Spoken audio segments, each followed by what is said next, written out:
La ofrenda sería dada de pura voluntad, solo ofrendas de voluntad. Y luego habló del lugar santo y el lugar santísimo. Sí, el hombre al pecar lo quebrantó esa ley.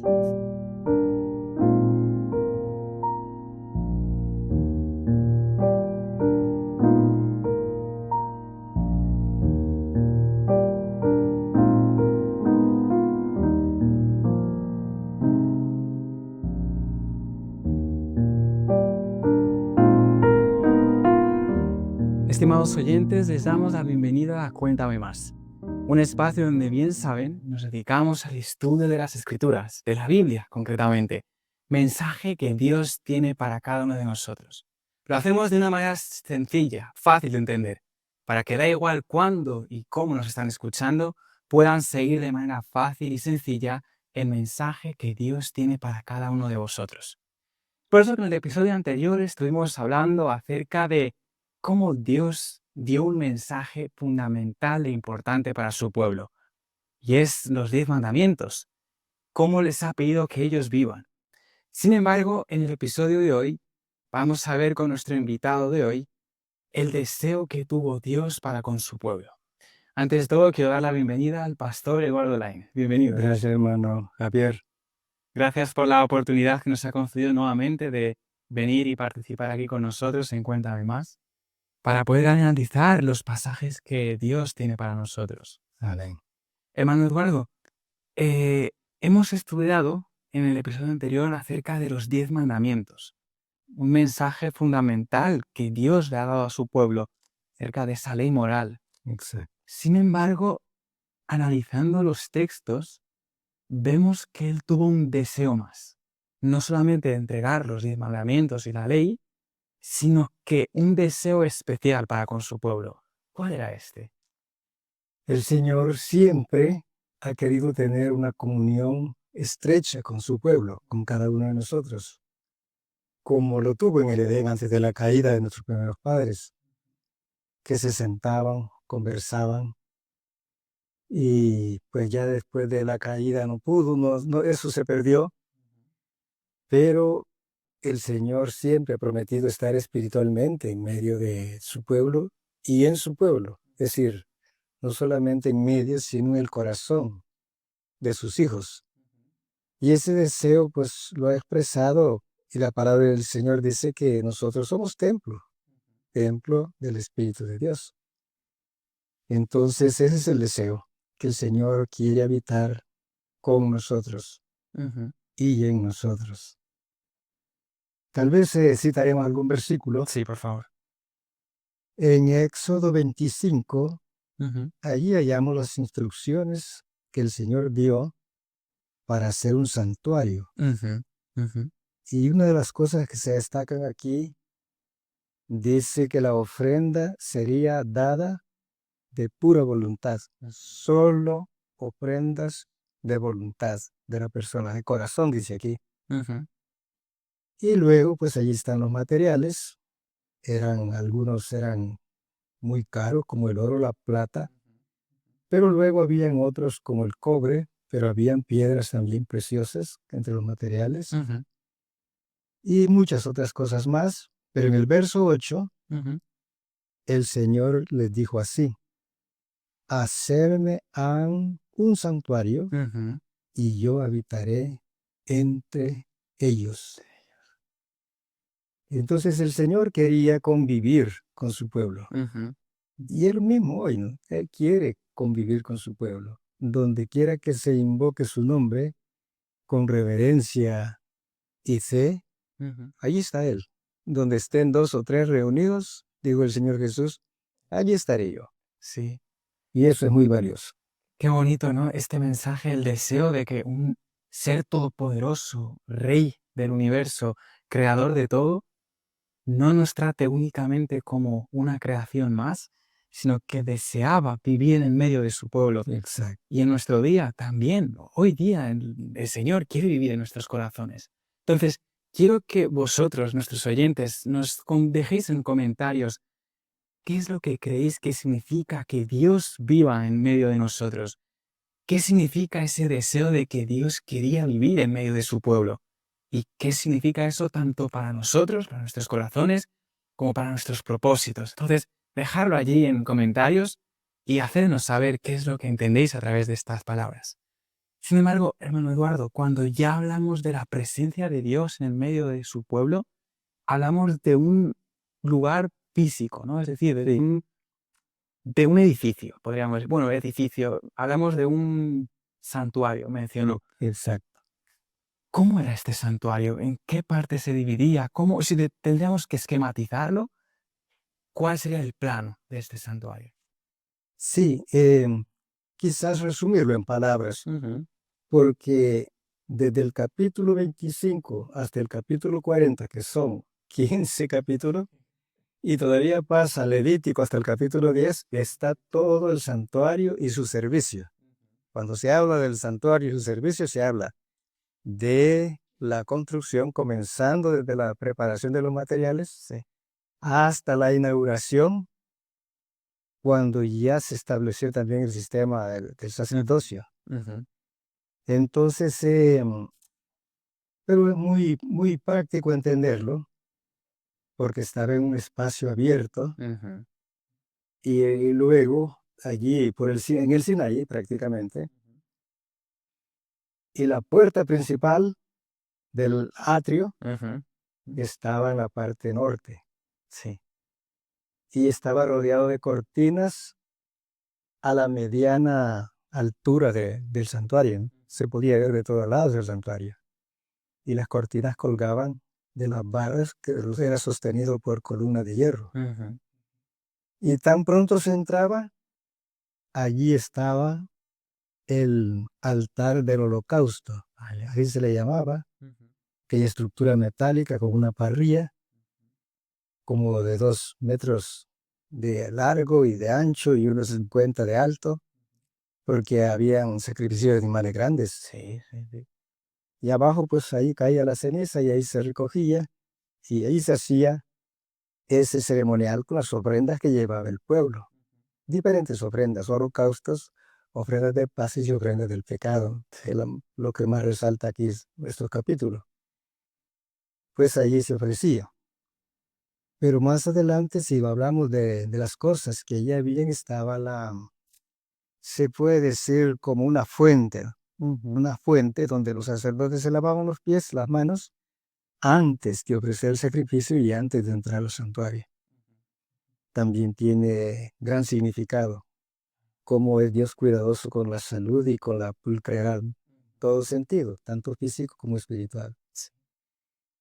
Y imagínense, si comenzamos a detallar qué es lo que hacían allí en ese altar, pues que así, brevemente, el pecador venía, traía su ofrenda, una oveja u otro animal establecido por la ley. Lo primero que hacía era poner las manos en la cabeza Ujú. de ese animal, confesaba su pecado y luego degollaba a ese animal, el mismo pecador. Sí. El sacerdote recogía una, una cantidad de sangre en una fuente. El resto pues lo vertía al pie del altar, pero con esa sangre se iba a rociarlas sobre la cortina que dividía el lugar santo y el lugar santísimo. Ujú. Entonces, simbólicamente, el pecador transmitía o transfería su pecado al cordero, por así decirlo, Ujú. y luego el sacerdote también se hacía cargo como mediador, era el transmisor y lo llevaba al santuario. El pecado quedaba figurativamente en el santuario. Entonces, usted ya mencionó acerca del llamado atrio, que podríamos decir Ahí es un patio, en el patio, un patio anterior. y luego habló del lugar santo y el lugar santísimo. Sí, Eso está dentro. ya.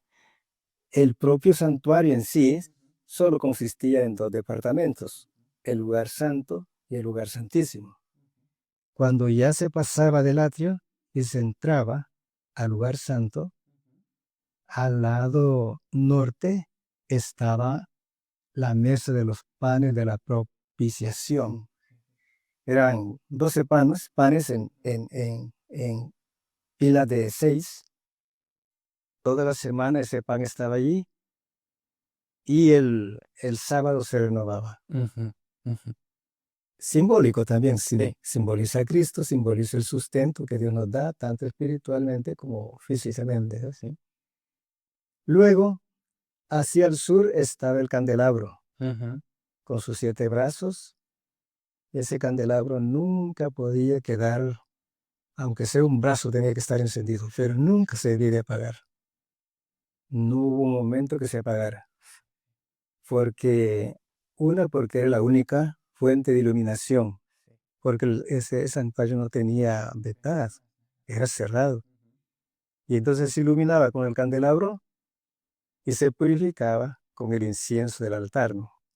Pero vamos por partes. Entonces allí, un poquito ya más adelante, justamente pegado a la cortina que dividía el lugar santo y el lugar santísimo, estaba el altar del incienso.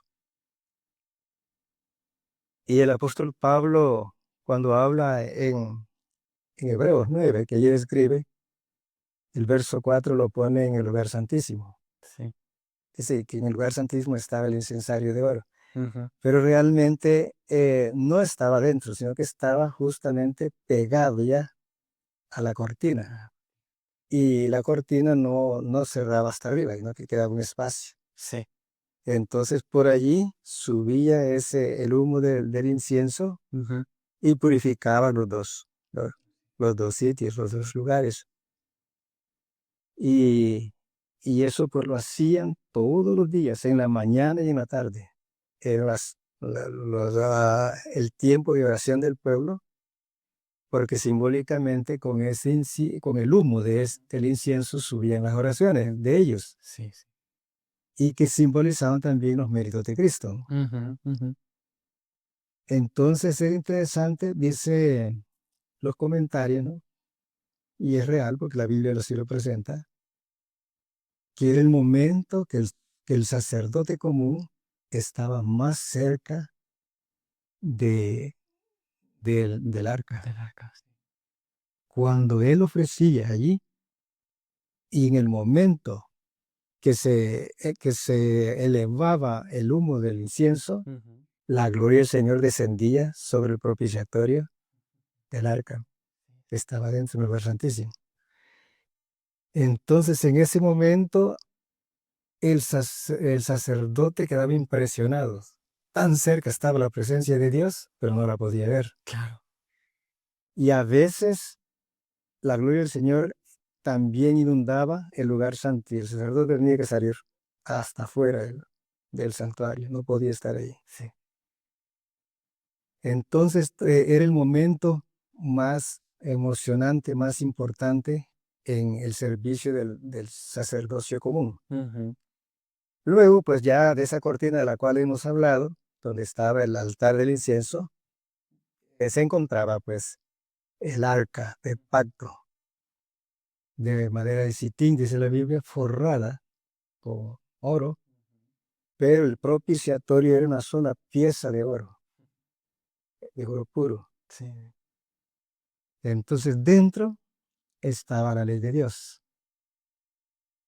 Allí estaba también la vara de Aarón y una urna que contenía el maná que comieron en el desierto. También es simbólico. Simbólico. Pero sobre la cubierta, el propiciatorio, ya habían 2 querubines, una ala hacia arriba y otra hacia abajo, y mirando hacia la ley de Dios que está ahí. Entonces, eso significa la reverencia que los ángeles tienen por la ley de Dios, con gran reverencia. Y otro punto interesante es que la ley de los 10 mandamientos es la regla del juicio. Sí. Y la misericordia de Dios se manifestaba en medio de los querubines.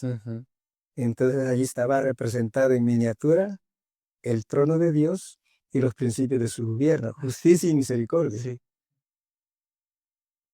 Entonces el sacerdote iba, cuando el sumo sacerdote intercedía allí por el pueblo de Dios, allí, en el trono de misericordia. pues se manifestaba la presencia del Señor. Bueno, así describimos los dos departamentos, Sí. ¿verdad? Lugar santo, lugar santísimo.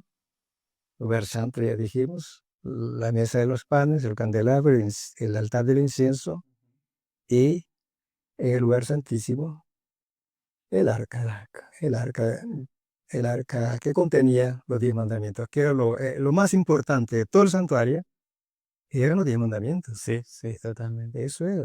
Eso le daba valor a toda la existencia del santuario en sí y al servicio que se hacía, porque el hombre al pecar lo quebrantó esa ley. Sí, Y por los méritos de Cristo el hombre es perdonado y restaurado para obedecer esa ley. Entonces tenía mucha importancia el ceremonial que ahí se hacía. claro. Hemos visto estas tres zonas, podríamos decir, ¿no? Del santuario, que es pues el patio donde se llevaban sacrificios, eh, donde se lavaban las manos antes de entrar al santuario, o el lugar santo, con los elementos que usted mencionó, y el lugar santísimo que ya entiendo, si no me recuerdo mal, es únicamente una vez al año se entraba allí. Sí, así es. Entonces, vemos que es todo un proceso, ¿no? Una ceremonia, la cual hoy en día ya no la llevamos a cabo, es decir, no se lleva a cabo, pero que aún así es importante que entendamos qué es lo que significaba ese proceso, ¿no? Esas ceremonias las cuales no estaban puestas allí de manera aleatoria, ¿no? O únicamente por costumbre, sino que tenían un significado. Correcto. Porque quiero decir, el pueblo de Israel en esa época a lo mejor les era difícil entender que miles de años más tarde iba a venir Cristo e iba a morir por ellos. Entonces ellos tenían todo este proceso para poder hacerse a la idea, comprender qué es realmente el plan de salvación. Exacto. El santuario y su servicio Ujú. es el evangelio explicado en símbolos. Allí está explicado todo el plan de redención y lo que el Señor quería inculcar en la mente y el corazón del pueblo es la realidad de un Salvador que había de venir y que un día Él sería la víctima Sí. que había de morir por los pecados de la humanidad. Cuando a Moisés se le instruyó que hiciera el santuario, se le dijo que lo hiciera conforme al modelo que se le había presentado en una visión en el monte. Claro. Entonces, todas las cosas que fueron hechas allí, sus medidas y sus utensilios y servicios fueron bajo la dirección de Dios. Sí. Y eso dice aquí, hablando el apóstol Pablo a los hebreos, Ujú. dice que nosotros tenemos un sumo pontífice. Ujú. Ya no lo tenemos en la tierra, no lo tenemos en el cielo, Sí. porque todo ese sistema apuntaba hasta no solo el ministerio y muerte del Señor Jesús, sino hasta su obra intercesora en el santuario celestial. Celestial, eso es. Y luego dice que es ministro, el capítulo 8, el verso 2 de Hebreos dice, ministro del santuario y de aquel verdadero tabernáculo que el Señor asentó y no el hombre. Quiere decir que hay un santuario en el cielo Ujú. que es obra de Dios. Sí, Y la que hizo Moisés, pues, obra de hombres, ¿no? claro. Y luego, hablando del sacerdocio de aquí, de la tierra, en el sistema levítico, dice, los cuales sirven de bosquejo y sombra de las cosas celestiales, como fue respondido a Moisés cuando había de acabar el tabernáculo. Mira, dice, haz todas las cosas conforme al dechado que te ha sido mostrado en el monte. Sí.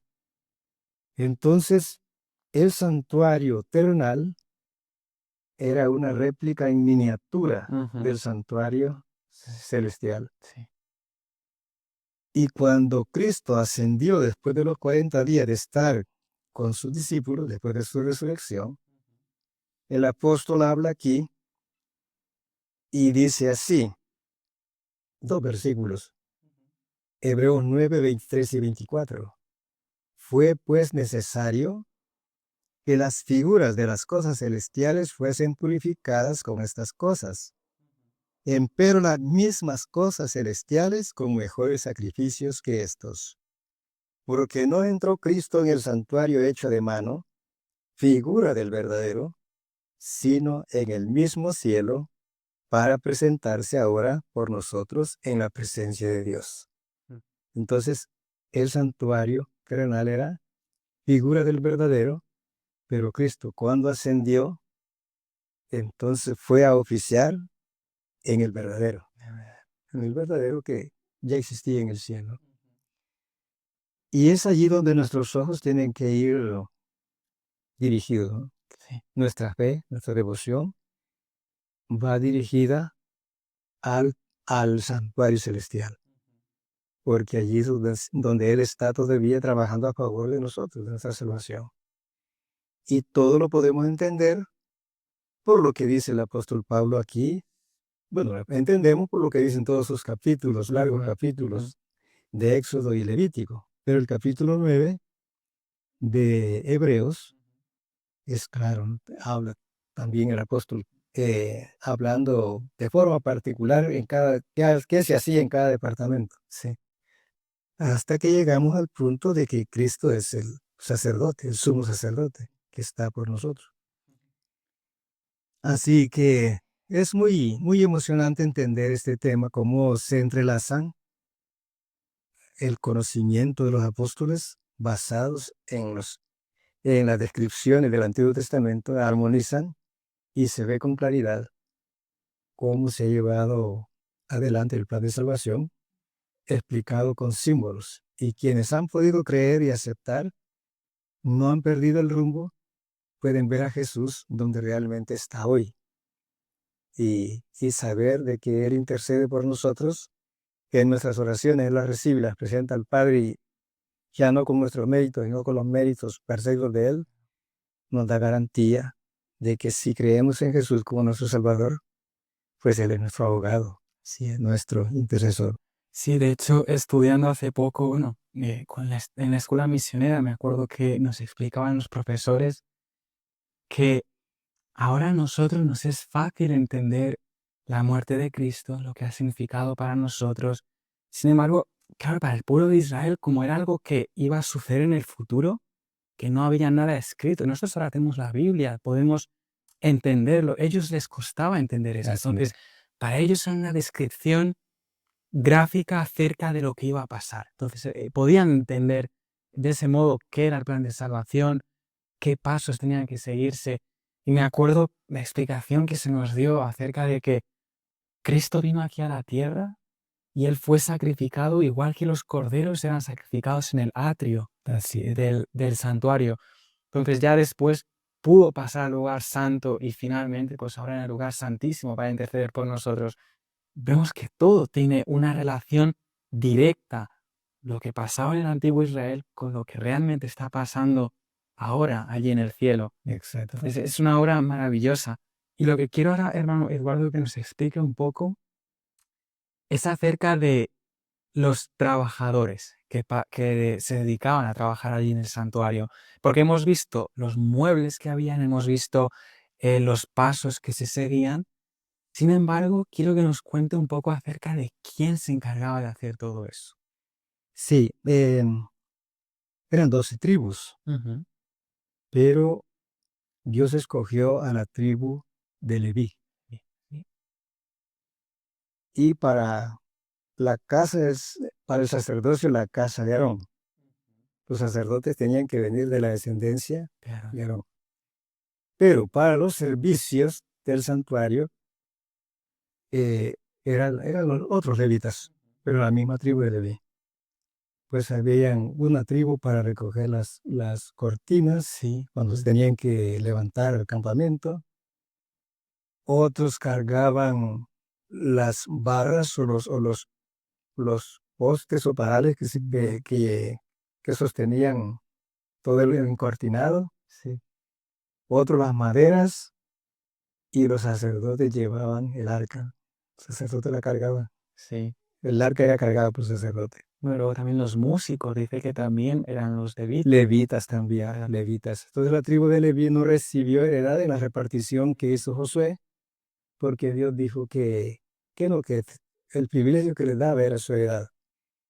Y estableció el sistema de los diezmos para el sostenimiento de los levitas.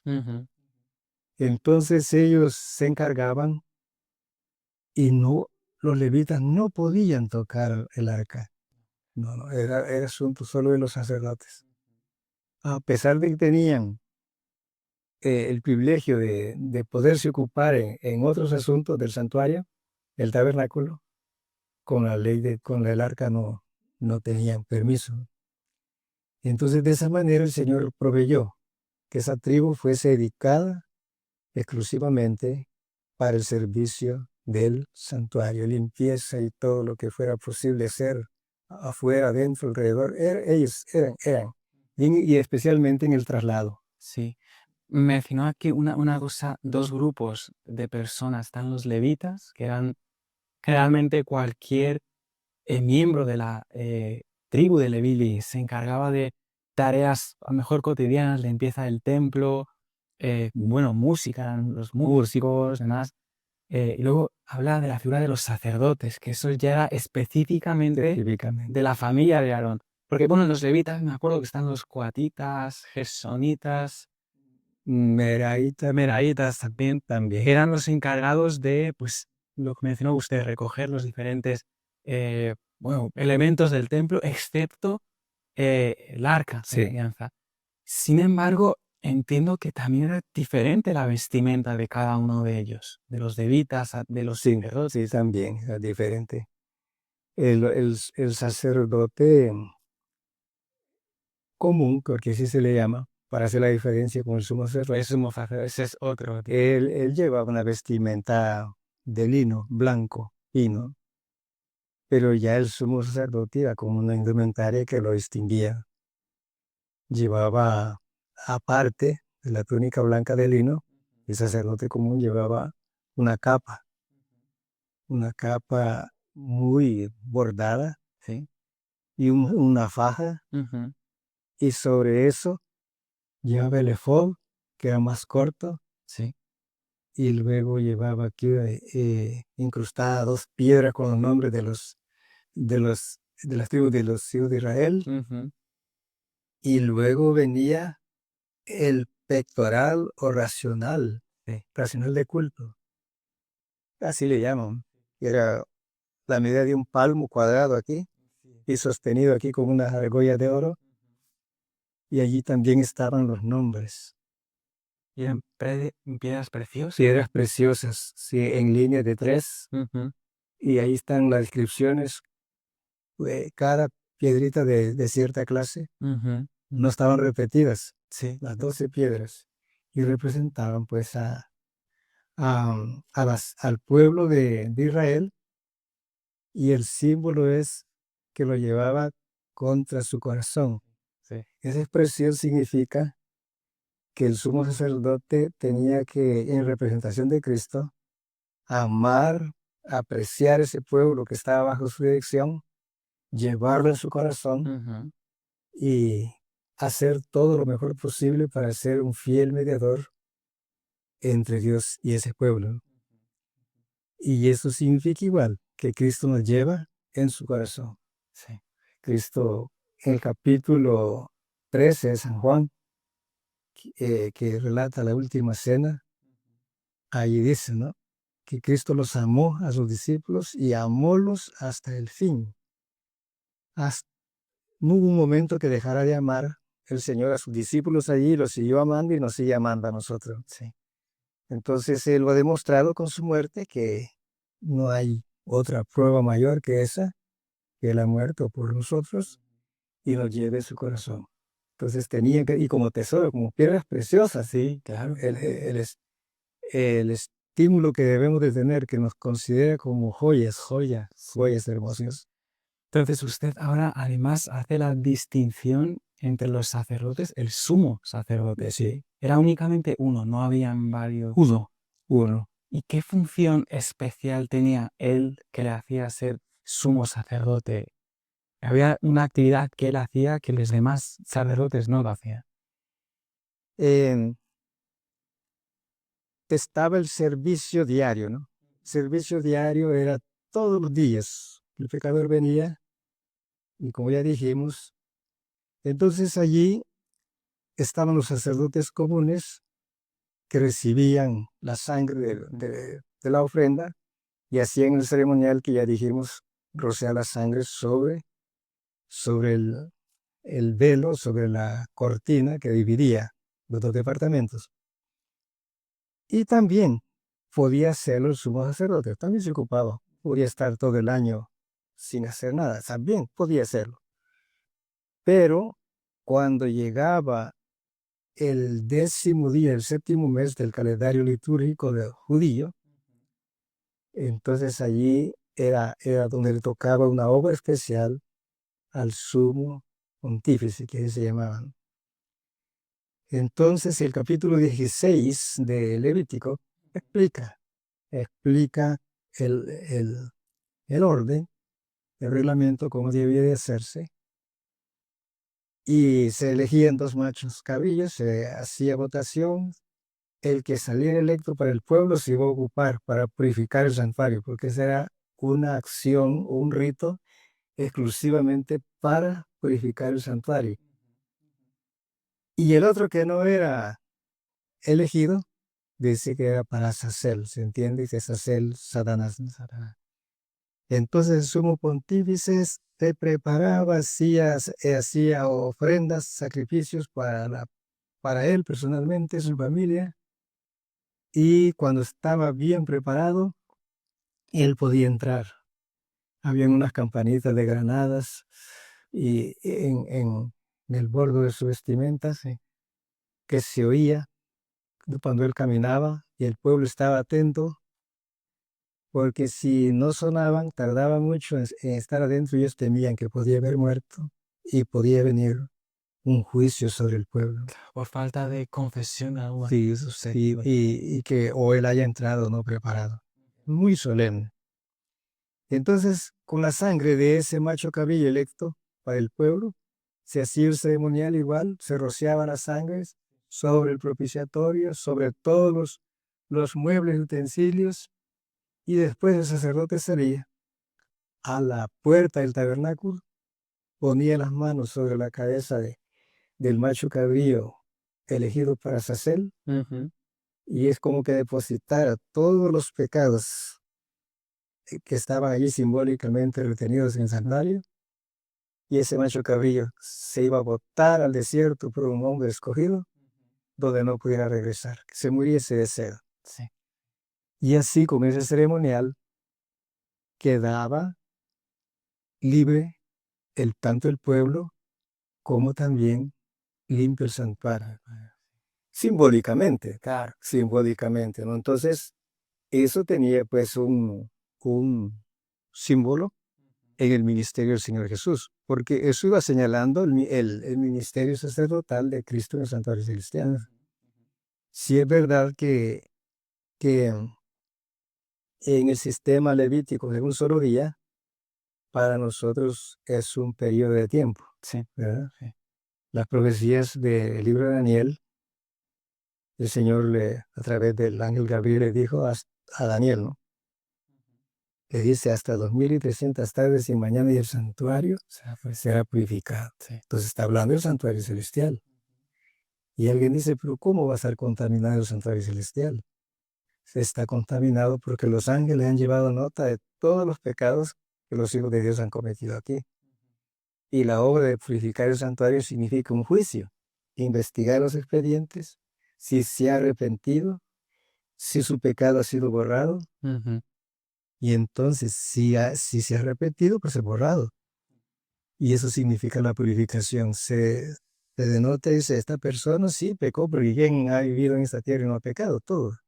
Pero si se ha arrepentido, la sangre de Cristo ha sido aplicada a su favor, es borrado, su nombre permanece en el libro de la vida, y entonces no se acordará más el Señor de sus pecados. Eso significa purificar el santuario. Sí. Y claro, ahí están otras obras relacionadas, pero será en otro tiempo que vamos a abordarlo. Sí, me gusta mucho un detalle que usted mencionó y es la preparación que el sumo sacerdote realizaba, es decir, de purificarse, de él y su familia estar completamente limpios, buscar confesar todos los errores que a lo mejor había podido cometer a lo largo del año. Esa preparación espiritual, ¿no? Y dice que incluso animaba al pueblo, le voy a decir, todo el pueblo tenía que prepararse para ese día. Y lo que quiero preguntar ahora a aquellos que nos están escuchando, ¿qué creéis que significaba para el pueblo el que su sumo sacerdote tenía que purificarse? ¿Qué mensaje estaba transmitiendo el sumo sacerdote al pueblo con el acto de su purificación antes de entrar al lugar santísimo? ¿Era algo valioso para el pueblo? ¿Era un mensaje de gran importancia para el pueblo? Dejadnos en los comentarios y hacernos saber qué es lo que entendéis acerca de esto. Entonces, hermano Eduardo, me parece algo fascinante, una obra tan que parece ser únicamente una anécdota o no una anécdota, algo del pasado que realmente tenga una importancia muy grande para nuestros días. Tiene mucho para nosotros. Ujú. Por ejemplo, el primer día del séptimo mes sonaban las trompetas. Sí. ¿Para qué sonaban las trompetas? Anunciando un juicio. Y eso era para que ningún israelita se fuera a confiar. Le quedaban 10 días para prepararse, o 9 días, Sí. para prepararse, porque venía el día de la expiación. Era un día de juicio. Si los sacerdotes o el pueblo no se preparaban, iban a morir ese día. Sí. La orden era así. Dice aquí, hablando del capítulo 23 de Levítico, Ujú. dice el verso 29, porque toda persona que no se afligiere en ese mismo día será cortada de sus pueblos. Era un día de juicio.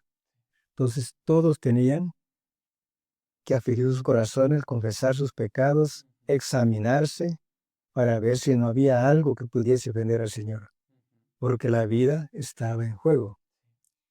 Nosotros igualmente, desde que se cumplieron las profecías del libro de Daniel 8 y 9, nosotros estamos viviendo en el día de la expiación. Nosotros no sabemos en qué momento nuestro expediente será abierto en el cielo. Pero tenemos que estar pensando cuál va a ser el resultado de ese escrutinio. Y queremos ser hallados haciendo el bien, Sí. porque de otra manera también moriremos.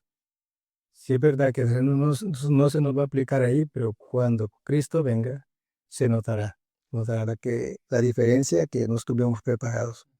No podremos resistir su presencia, moriremos con el resplandor de su venida.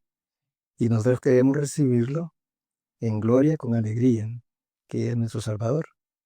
Y eso depende ahora de la forma como nosotros abordemos el tema de nuestra salvación personal. Sí. Sí. Sí. Gracias por estas últimas palabras. Y, hermano Eduardo, quiero que antes de que cerrar este episodio, tenemos una nueva sección en nuestros vídeos y es el de que nos enseñe cómo puede este mensaje aplicarse directamente a nuestros días. Porque muchas veces la gente lee las historias de la Biblia y lo ve únicamente como algo que pasó en el pasado. Y vemos que esto no es así, que el mensaje es para hoy. Entonces, ¿qué mensaje daría usted a los oyentes que nos están escuchando? Eh, ¿Por qué es tan importante entender esto? Es muy importante porque nos fija en el punto del tiempo que estamos viviendo. Es el tiempo del fin. Las profecías apuntan que Cristo pronto vendrá, las señales están cumplidas. Entonces la garantía de nosotros es nuestra fe en Cristo como nuestro abogado intercesor en el cielo. Y nosotros no debemos, como pueblo de Dios, no debemos de tener una idea vaga de dónde está Cristo, qué hace Cristo por nosotros. Cierto, está claro, todo el mundo entiende que murió en la cruz del Calvario y que ha pagado el precio de nuestra redención. Pero ahora, ¿qué hace Cristo? Uno a veces lo concibe como sentado al par del Padre, inactivo, pero no es así. Cristo está activamente trabajando a favor de nosotros, intercediendo por nosotros, recibiendo nuestras oraciones, recibiendo nuestras alabanzas, nuestra devoción y presentándolas al Padre y poniendo como garantía la perfección de su sacrificio, su sangre expiatoria, para que el perdón nos sea aplicado. Y entonces tenemos que aferrarnos a Él, como dice el apóstol eh, Pablo, hablando a los hebreos, dice que nosotros tenemos, la fe de nosotros debe ir hasta dentro del velo. Aquí dice así, el capítulo 6, dice así, hablando de la fe, la cual, o hablando de las promesas de Dios que están cumplidas para nuestra salvación por medio del Señor Jesús. Dice, la cual tenemos como segura y firme ancla del alma, y que entra hasta dentro del velo, donde entró por nosotros como precursor Jesús, hecho pontífice eternalmente según el orden de Melquisedec. Entonces nuestra mirada tiene que ir, los apóstoles aquí están hablando hasta dentro del velo que dividía el lugar, el atrio con el lugar santísimo. Sí. Pero a esta altura nuestros ojos tienen que ir hasta dentro del velo que divide el lugar santo con el lugar santísimo. Porque Jesús está en la última etapa de su ministerio, en su última etapa de intercesión por nosotros. Y una vez el cielo decida hasta aquí, el último salvo, el tiempo de gracia determina y nadie podrá arrepentirse más. Porque nosotros nos arrepentimos gracias a la obra especial del Espíritu Santo. Ha sido enviado para conquistar, para convencer de pecado al hombre. Terminado el tiempo de gracia, Jesús dice, hecho es, deja de interceder, el Espíritu Santo también, la humanidad que no se preparó queda perdida. Entonces el tiempo es solemne, es crucial. El tiempo en que vivimos nosotros es un tiempo de privilegios muy grandes y de mucha responsabilidad. Así es. Hermano Eduardo, muchas gracias por el tiempo que usted nos ha dedicado. Nos ha explicado de una manera muy clara esta solemne, este solemne evento en el cual estamos viviendo. La necesidad que tenemos que entender que el santuario no era únicamente algo del pasado, sino que es algo de nuestros días, que es algo que nosotros tenemos que prepararnos para poder obtener ese perdón por parte del Señor antes de que se acabe el tiempo. Entonces, nuevamente, gracias por su participación y esperamos recibirle nuevamente pronto por aquí. Con mucho gusto. Me ayude el Señor. Estimados oyentes, gracias nuevamente por el tiempo que ustedes nos han dedicado para poder entender acerca del mensaje que esta vez hemos analizado. La importancia de orar al Señor, de preparar nuestros corazones, de entender que Él está haciendo una maravillosa obra por cada uno de nosotros, la de poder interceder por nosotros, de poder nosotros obtener el perdón del Padre a través de la muerte de Cristo y cómo Él está siendo ahora mismo nuestro abogado. Entonces, oremos para poder preparar nuestros corazones para ese día final, para que de este modo podamos ir al cielo y pasar toda la eternidad con nuestro Padre Celestial. Gracias nuevamente por el tiempo que nos habéis dedicado y os esperamos en nuestro próximo episodio. Buenas noches.